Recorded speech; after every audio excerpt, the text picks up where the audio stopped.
Hello guys, welcome to another video What It Takes to Be a Monarch, DaL X Fate, by PixyTokisaki14.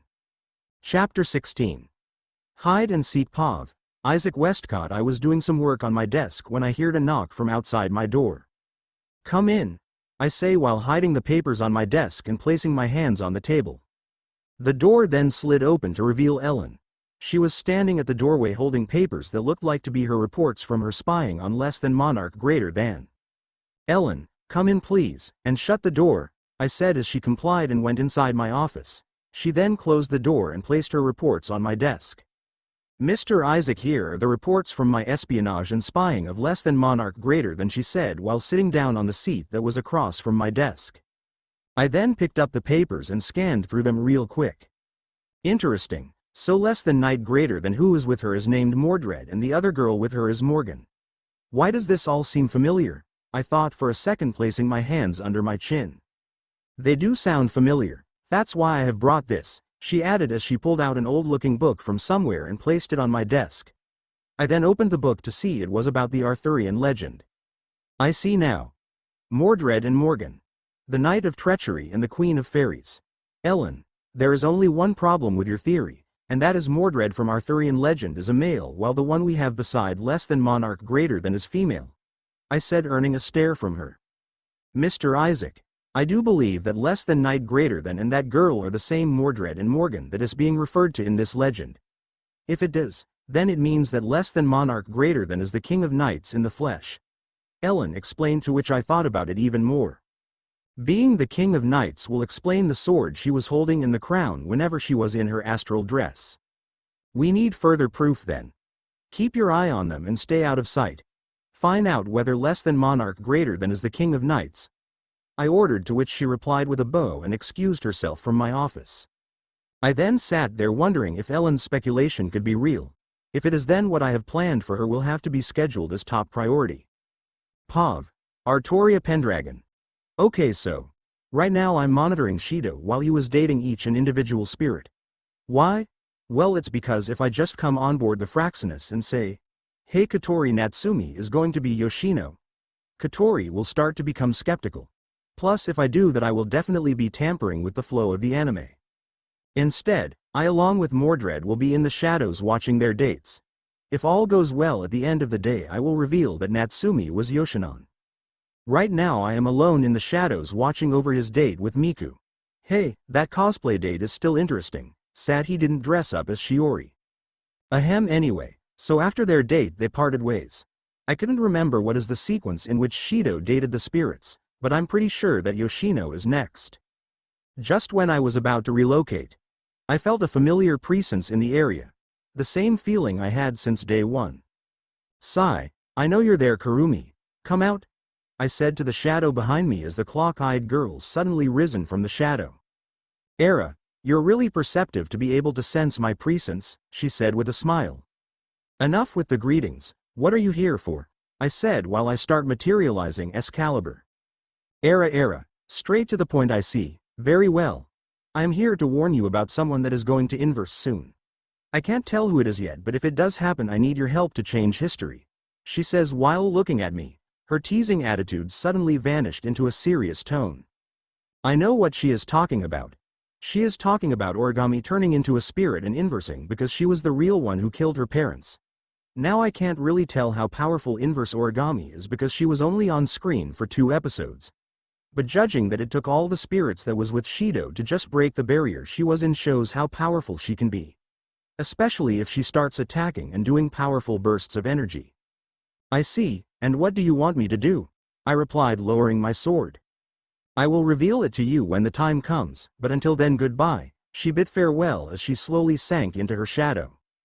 This is very odd. Kurumi only knew about Origami's past when she sent her back in time to kill the spirit that was the culprit for her parents' deaths.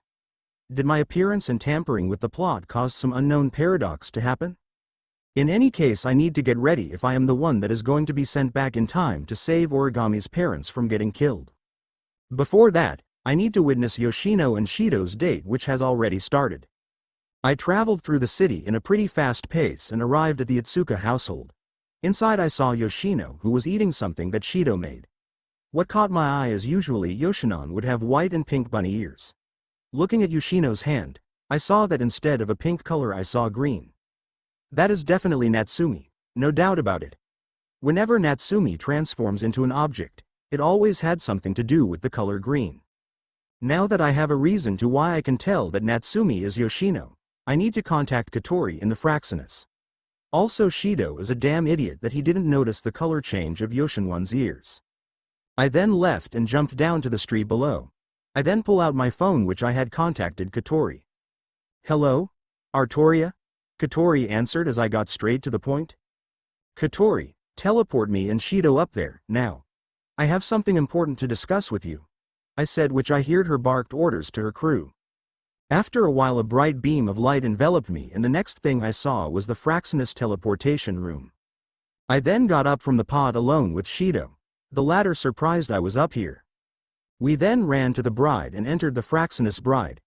Katori was standing in the center of the room in her captain's spot, as she turned her face towards us. What was the thing that is so important, Artoria? She asked me as she stepped down from her elevated position on the bridge. I know who is Natsumi disguised as, I announced, which Katori raised a brow from. How do you know who it is? She asked me. Well, I've been keeping an eye on Shido and his dates until I spotted something particular about his date with Yoshino. I explained while it earned a surprised expression from Shido. And what is that?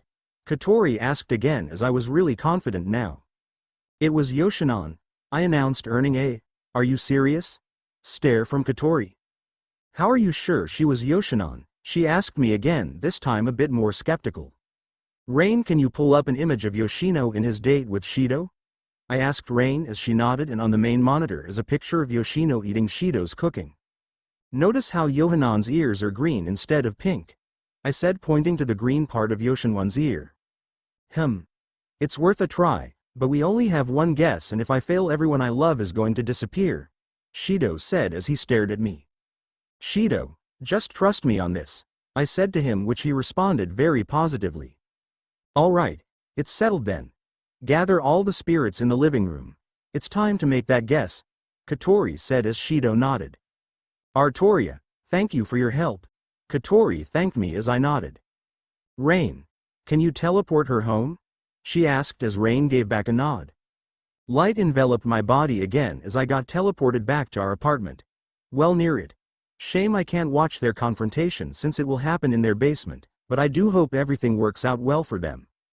I then went and opened the door to our apartment, and what greeted me is the same old since Mordred and Morgan came to this world. I'm home, I announced as the two stare at the doorway. Welcome back. Morgan welcomed me back as I sat at the couch beside Mordred, who was already halfway done on eating the snacks I bought the other day. I then sighed heavily as I saw the many wrappers and cans that were on the coffee table in front of our couch. Then I felt something burning in my hand. I screamed as my palm felt searing hot, like I touched the hot part of a hot pot without any protection. I then knelt down due to the pain. Father, are you all right?